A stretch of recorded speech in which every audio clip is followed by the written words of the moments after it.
The hallways of Westridge High School parted like the Red Sea as Zara and Khalil Jackson made their way to homeroom on their first day. The 16-year-old twins, with their rich mahogany skin and confident strides, were the newest additions to the predominantly white suburban school. Zara's braids were adorned with colorful beads that clicked softly with each step, while Khalil's close-cropped hair framed a face that was her mirror image. "Everyone's staring," Zara whispered, her voice barely audible above the buzz of morning conversations that seemed to dim as they passed. Khalil nodded slightly. Just like the last school. New town, same story. Their father's job as a hospital administrator had brought them to Westridge, a town known for its picturesque streets and not-so-hidden prejudices. The twins had learned to read rooms quickly, and this one was sending clear signals. Most students averted their eyes when caught looking, but one group, gathered near the lockers, stared openly with undisguised contempt. "Fresh meat," muttered Brett Carter, their ringleader, loud enough for the twins to hear. The cafeteria buzzed with lunchtime chaos when Zara set her tray down at an empty table. Khalil joined moments later, sliding into the seat across from her. "How were your morning classes?" she asked, poking at what the school called lasagna. "Same as yours, I bet." "Where are you really from, and you speak so well," Khalil replied, rolling his eyes. Their conversation halted as Brett Carter and his group approached, surrounding their table like wolves circling prey. Brett, tall with sandy blonde hair and cold blue eyes, leaned forward, pressing his palms against their table. "You're sitting at our table," he said, his voice dripping with false politeness. Zara looked around. "I don't see your names on it." Brett's smile vanished. "Listen carefully. This school has a natural order. Some people belong, others don't." He reached out and flicked one of Zara's beaded braids. "Guess which category you fall into?" Khalil stood slowly. "Back off." Brett laughed, pulling out his phone. "Hey Siri, translate that into English." "I don't speak ghetto." His friends erupted in laughter. One of them deliberately bumped Khalil, causing him to spill his drink across the table. "Oops," the boy sneered. "Looks like you made a mess. Better clean it up before someone thinks you're uncivilized." The twins exchanged a glance, a silent agreement passing between them. "Not here." Not now. The next morning, Zara and Khalil sat stiffly in Principal Walton's office. Their complaint about Brett's group had earned them a meeting, but the balding administrator's expression showed more annoyance than concern. "I understand you're new here," Principal Walton said, leaning back in his leather chair. "But at Westridge, we don't make mountains out of molehills." "They used racist language," Zara insisted. "They deliberately spilled Khalil's drink." Principal Walton sighed heavily. "Did anyone get hurt?" "No." "Was anything permanently damaged?" "No. They're good kids from good families who sometimes joke around." "This wasn't joking," Khalil countered. "Listen," Walton said, checking his watch. "Every school has adjustment periods for new students. My advice? Try harder to fit in. Don't be so sensitive. Brett's father is on the school board, and his family has been in this town for generations." As they left the office, the twins heard him mutter, "Troublemakers, just like I expected." The community center gym echoed with the sharp snap of fabric as Zara and Khalil executed perfectly synchronized kicks. After school, 3 times a week, the twins shed their high school personas and transformed into different people entirely. Here, they weren't the new kids or the outsiders, they were respected black belt practitioners of Taekwondo. "Focus, Zara. Channel that frustration," called Master Terrence, their instructor of 7 years who had welcomed them to his dojang when they moved to town. Sweat beaded on Zara's forehead as she broke through a stack of boards with a precision strike. Nearby, Khalil performed a complex series of forms, his movements fluid yet powerful. They had begun training at 9 years old after being bullied at their elementary school. What started as self-defense classes had evolved into championship-level skill. You two seem more intense than usual today, Master Terence noted, adjusting Khalil's stance slightly. School stuff, Zara replied, throwing another punch at the practice pad. Remember what I taught you, he said, looking between them. Your greatest power isn't in your fists or feet, but in knowing when to use them and when to hold back. A small crowd had gathered at the gym's entrance, parents waiting for the children's class that followed. Among them stood Brett's friend Tyler, whose younger brother was enrolled in the beginner's class. His eyes widened as he watched the twins execute a complex sparring routine. No way, he whispered, pulling out his phone. By Thursday, the atmosphere had changed.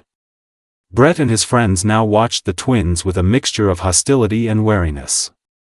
Tyler's video of their training session had circulated widely. Look at the karate kids, Brett sneered as the twins passed in the hallway. Think you're special now? But beneath his mockery, there was something new, uncertainty. During history class, a crumpled note landed on Zara's desk.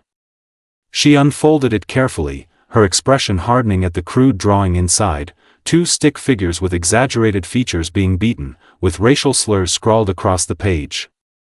At lunch, Brett's group occupied the table next to theirs, making loud martial arts sounds and racist jokes with every movement the twins made. This has to stop, Zara whispered to her brother. After school, walking to their bus, they overheard Brett's plan. Tomorrow, after last period, Brett told his group. We catch them by the old equipment shed where the cameras don't reach. Tyler says they think they're tough, so let's see how tough they really are. 5 of us, 2 of them. Even with their kung fu nonsense, they can't handle those odds. What if they report us? Asked one of the girls. Brett laughed. To who?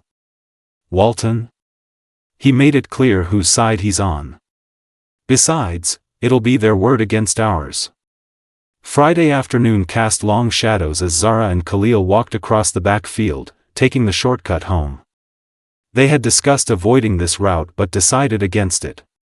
Running only encourages them, Khalil had reasoned. They sensed the ambush before seeing it. Brett and 4 others stepped out from behind the equipment shed, spreading into a semicircle. Well, well. The karate twins, Brett called, slapping a baseball bat against his palm. Thought you could make us look bad? We don't want trouble, Zara said calmly, though her heart raced. Should have thought about that before you came to our school, a boy named Marcus spat, pulling on brass knuckles. The twins set down their backpacks slowly, exchanging a quick glance. Brett lunged first, swinging the bat toward Khalil's head. In one fluid motion, Khalil stepped inside the swing, redirecting the momentum to send Brett stumbling forward. The bat clattered harmlessly to the ground. 2 others rushed Zara simultaneously. She dropped low, sweeping one boy's legs while blocking a punch from the other. Both attackers hit the dirt hard, gasping for breath. Stop now, Khalil warned, his voice steady. Nobody needs to get hurt. Marcus charged forward, brass knuckles gleaming. Khalil deflected the strike and executed a precise shoulder throw that left Marcus dazed on his back. The last attacker, a girl named Heather, hesitated before pulling out a small canister of pepper spray. Zara caught her wrist, applying just enough pressure to make her drop it. Brett recovered, scrambling for the bat again. You animals. We're not the ones who came armed, Zara replied, blocking his renewed attack with a textbook defensive maneuver that left him face down in the dirt. Within moments, all 5 attackers were subdued, none seriously injured but all thoroughly defeated. This ends now, Khalil stated firmly. Or next time, we won't hold back. The principal's office was packed the following Monday. Brett's group, sporting various bruises, sat on one side with their parents. The twins and their father, Dr. Jackson, sat opposite. These students attacked my son and his friends. Brett's father bellowed, his face red with anger. With weapons, Dr. Jackson added calmly. My children defended themselves. The school security footage from the field's edge confirms their story. Principal Walton squirmed uncomfortably. The footage isn't conclusive, but the weapons found at the scene are, interrupted Officer Rivera, the school resource officer. Baseball bat, brass knuckles, pepper spray. That suggests premeditation.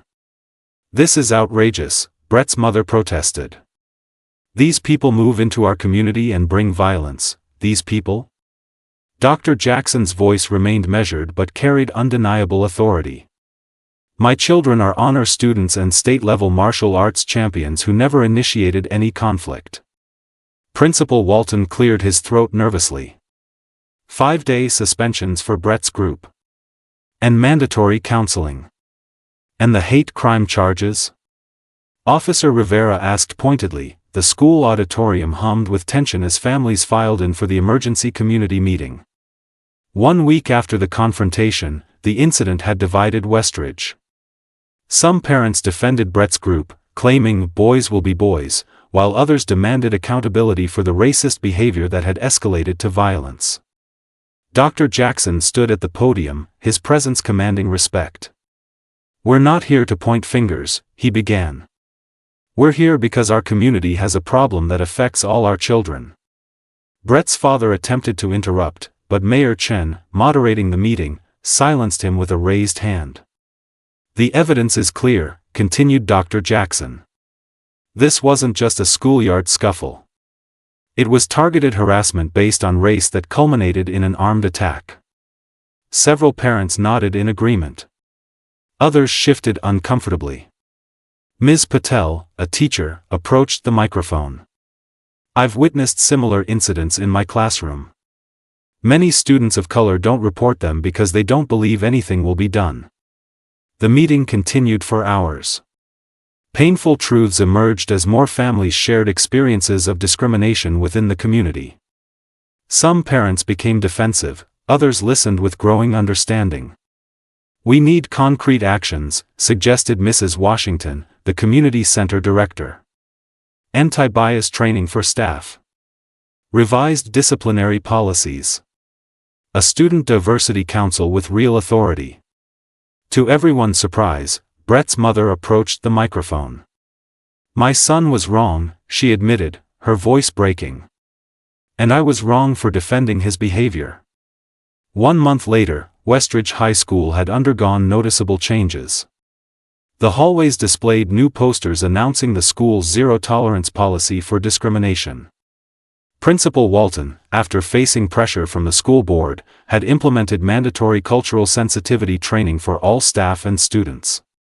The twins sat in the newly formed Diversity Council meeting, joined by 15 other students, including Tyler, who had broken away from Brett's group after the incident. The anonymous reporting system received 28 submissions this week, Zara announced to the council. That's down from 43 last week. Progress, Mrs. Washington nodded appreciatively. She had been appointed as the council's faculty advisor after Principal Walton's demotion. Outside in the courtyard, Khalil noticed Brett sitting alone at lunch. Following his suspension and community service, he had returned subdued, abandoned by most of his former friends.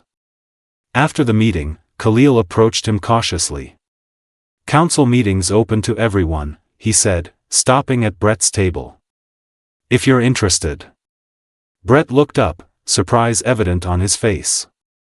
Why would you want me there? Change has to include everyone, Khalil answered simply.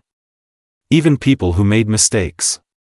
That afternoon at the community center, the twins were teaching a free self-defense class, part of their restorative justice agreement with the school board. Students from all backgrounds filled the room, some former antagonists now learning side by side with those they had once targeted.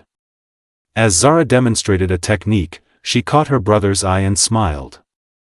The road ahead wasn't perfect, but it was better. Sometimes, breaking barriers meant breaking falls first.